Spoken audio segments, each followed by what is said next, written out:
Ada orang yang ingin masuk surga itu dengan cara yang sulit. Masuk surga itu dengan cara memilih Islam yang rumit, memilih cara berislam yang eksklusif, memilih cara berislam yang beda dari orang pada umumnya. Itu cara berpikir yang salah. Artinya enggak harus jadi teroris Pak masuk surga itu, enggak harus ngebom masuk surga itu. Buang sampah di masjid saja masuk surga. Kalau ngebom bukan mati syahid, malah mati sangit.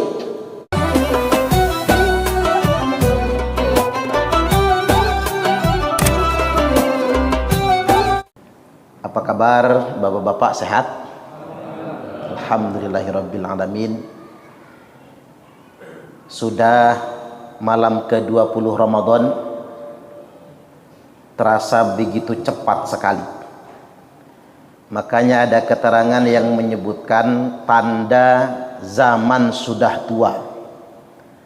Tanda akhir zaman itu satu, hilal semakin tinggi. Makanya jangan heran kalau hitungan bulan Qamariyah sering disempurnakan 30. Makanya sudah benar Pak, kalau kita puasa atau Idul Fitri ikut itbat pemerintah, itu sudah benar. Karena memang hilal di akhir zaman semakin tinggi. Kemudian hari semakin cepat. Kan dari pagi ke sore itu cepat banget. Orang zaman dulu kerja setengah hari selesai kerjaan. Orang zaman sekarang sampai malam gak kelar-kelar. Perasaan pendek betul hari itu. Dan Ramadan itu berakhir terasa cepat sekali. Coba tahu-tahu kan sudah malam ke-20 gitu. Berarti ntar lagi lebaran. Udah ganti kursi belum kira-kira Pak? Atau ganti cat rumah? Ini tanda akhir zaman. Waktu cepat sekali berlalu. Dan menghabiskan malam begitu mudah. Padahal kalau dulu para sahabat radhiyallahu anhum ajma'in menghabiskan malam Ramadan itu terasa panjang sekali. Padahal tarawih mereka itu 20 rakaat loh Pak. Kita mah 11 rakaat, perasaan udah panjang ya. Dibikin 20 bisa bubar jamaah. Coba kita lihat di zaman Umar ibn Khattab, karena tarawih istiqomah tiap malam berjamaah kan di zaman Umar. Beliau mengangkat Imam Ubay bin Ka'ab radhiyallahu an. Mengapa Ubay bin Ka'ab? Karena paling akra. Jadi paling baik bacaannya, paling enak didengarnya. Kalau zaman sekarang Ustaz Zaki lah kira-kira. Tapi ngapa Ustaz Zaki ini kurus terus ya? Apa sering dimarahin istrinya kira-kira? Enggak gemuk-gemuk gitu maksud saya. Dari dulu saya kenal ya begitu aja. Ya, karena mungkin warok ya Pak, makanya dikit-dikit. Jadi Ubay bin Ka'ab itu imam yang diangkat Umar bin Khattab untuk imam tarawih. Dulu tarawih di zaman sahabat itu enggak kayak kita. Kalau kita ini kan isya, wirid sebentar, lalu sholat ba'diyah, kultum, lalu taraweh. Kalau di zaman sahabat itu habis sholat isya pulang ke rumah masing-masing.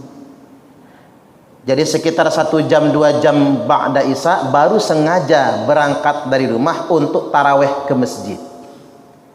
Nah kira-kira mulai malam besok bisa nggak kita kayak gitu aja? Habis sholat isya suruh pulang ke rumah masing-masing. Nanti jam 10 malam Bapak Ibu kumpul lagi, kita sengaja taraweh. Nggak ada yang datang itu Pak.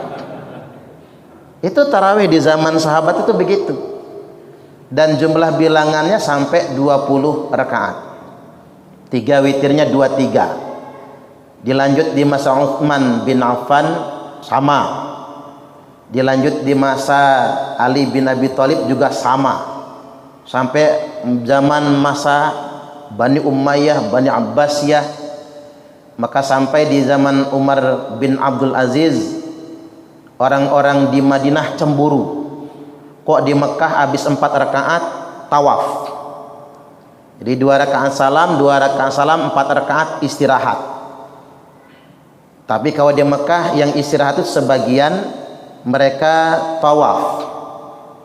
Jadi memang kaifiah tarawih begitu, 2 rakaat salam, 4 rakaat istirahat. Istirahatnya memang lama. Ibarat kata kalau bawa kopi, ngopi dulu. Kalau ada cendol, nyendol dulu. Nah, karena di Mekah orang tawaf, di Madinah cemburu. Di Mekah orang tawaf, di Madinah nggak ada tawafnya. Maka dibuatlah tarawih 36 rakaat. Witirnya 5. 36 tambah 5, 41 rakaat. Maka muncul fatwa. Imam Abu Hanifah berfatwa tarawih itu 23 rakaat dengan witir. Kemudian Imam Malik 41 rakaat dengan witir. Imam Asy-Syafi'i 23 rakaat dengan witir.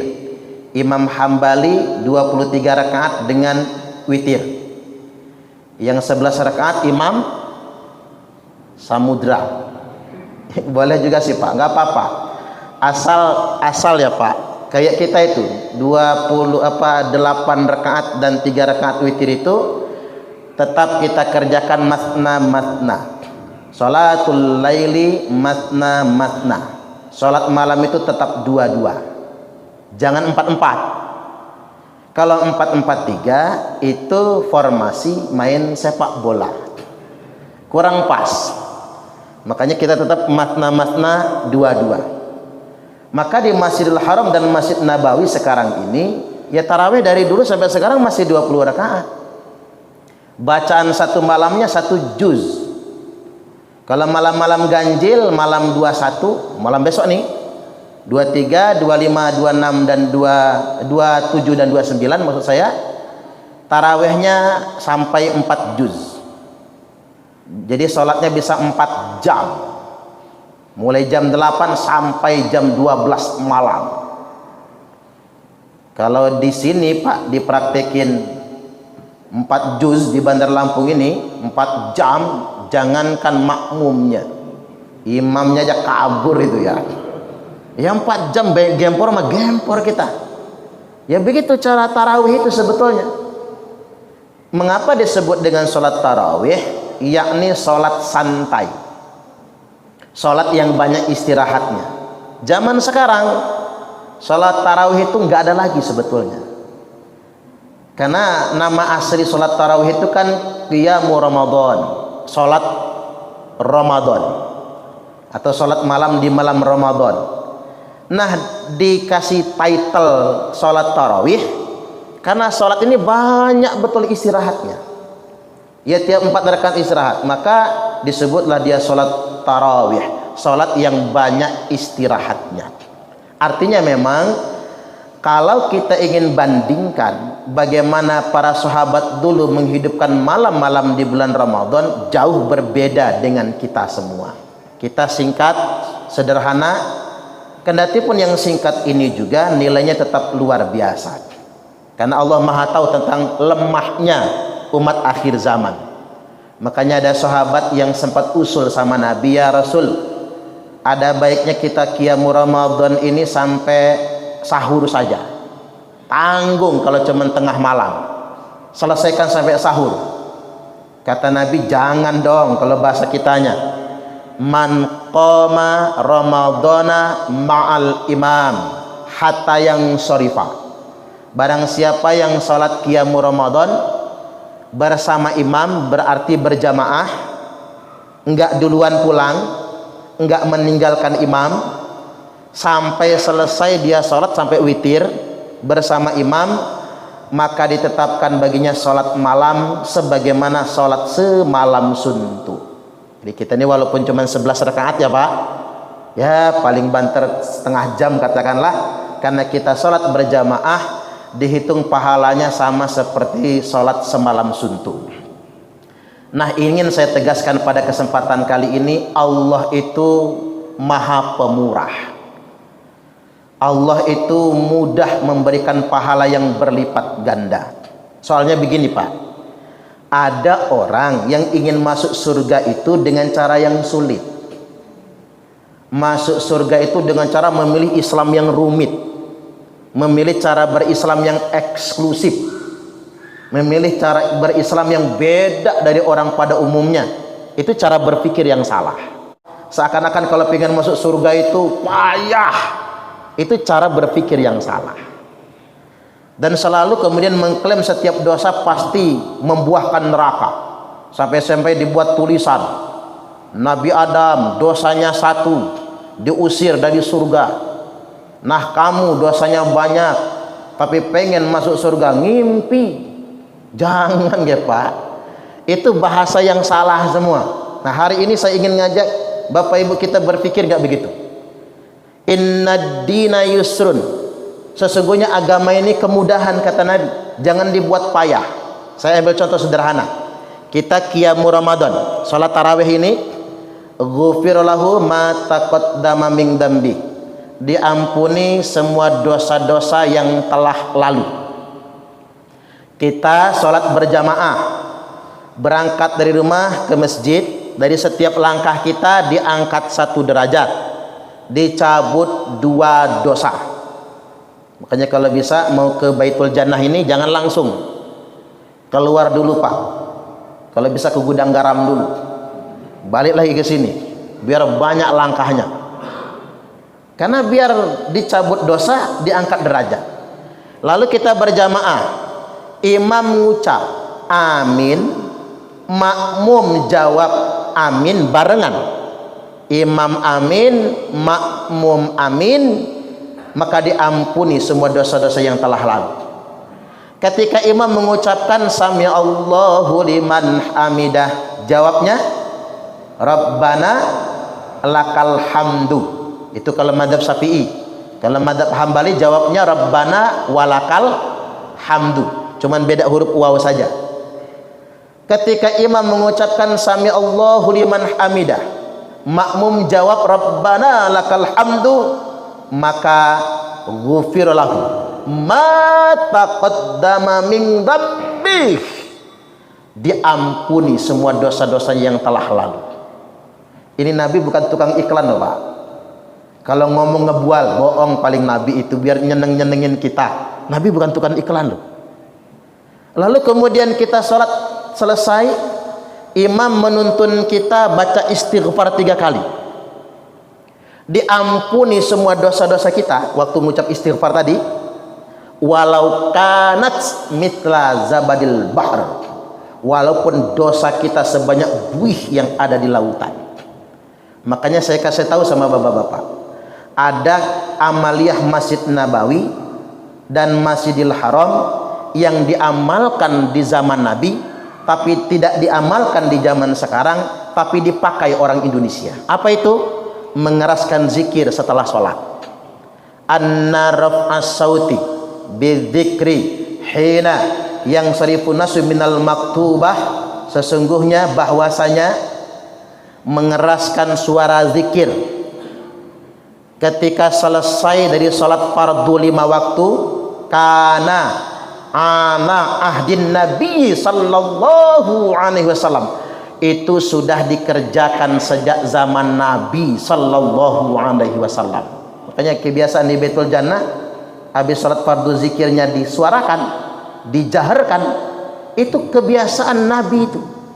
Sahih Bukhari nomor hadis 841, Sahih Muslim nomor hadis 583, Sahih muttafaqun alaih. Makanya kata Ibnu Taimiyah, sunnah Nabi yang ditinggalkan di Masjidil Haram maupun Masjid Nabawi.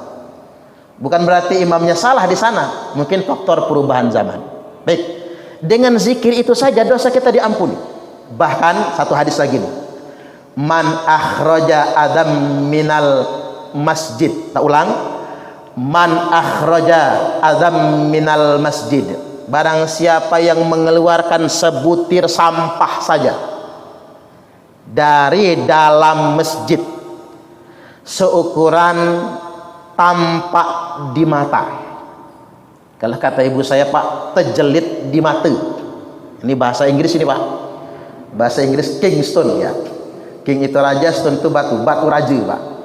Seukuran terjeling di mata, terjelit di mata, sebutir pasir saja, banallahu lahu baitan fil jannah, maka Allah bangunkan untuknya istana di surga. Maka kalau masuk masjid berebutlah ngelihat sampah. Kalau ada sampah, rebutanlah mengambil sampah. Mengambil sampah dan membuang di tempatnya saja, itu bisa menyebabkan masuk surga. Artinya enggak harus jadi teroris Pak masuk surga itu. Enggak harus ngebom masuk surga itu. Buang sampah di masjid saja masuk surga. Kalau ngebom bukan mati syahid, malah mati sangit. Enggak jadi mati syahid. Artinya saya ingin sederhanakan begini kesimpulannya. Ternyata enggak rumit untuk mendapatkan ridho Allah. Orang bisa masuk surga imatatul adza anit thariq, kendati pun sekedar membuang duri di jalan, menyingkirkan pohon di tengah jalan, meminggirkan batu di tengah jalan. Orang bisa masuk surga walau hanya sekedar membuang sampah di dalam masjid, dan orang bisa masuk surga walaupun sekedar memakmurkan masjid. Karena surga bukan karena amal, tapi surga karena ridho Allah, dan Allah punya hak untuk meridhoi perbuatan amaliah kita, entah kecil entah besar. Baik, demikian mudah-mudahan kita semua istiqomah sampai akhir Ramadan. Dengan istiqomahnya kita, Allah ampuni semua dosa-dosa kita dan kita ditetapkan sebagai ahli surganya Allah.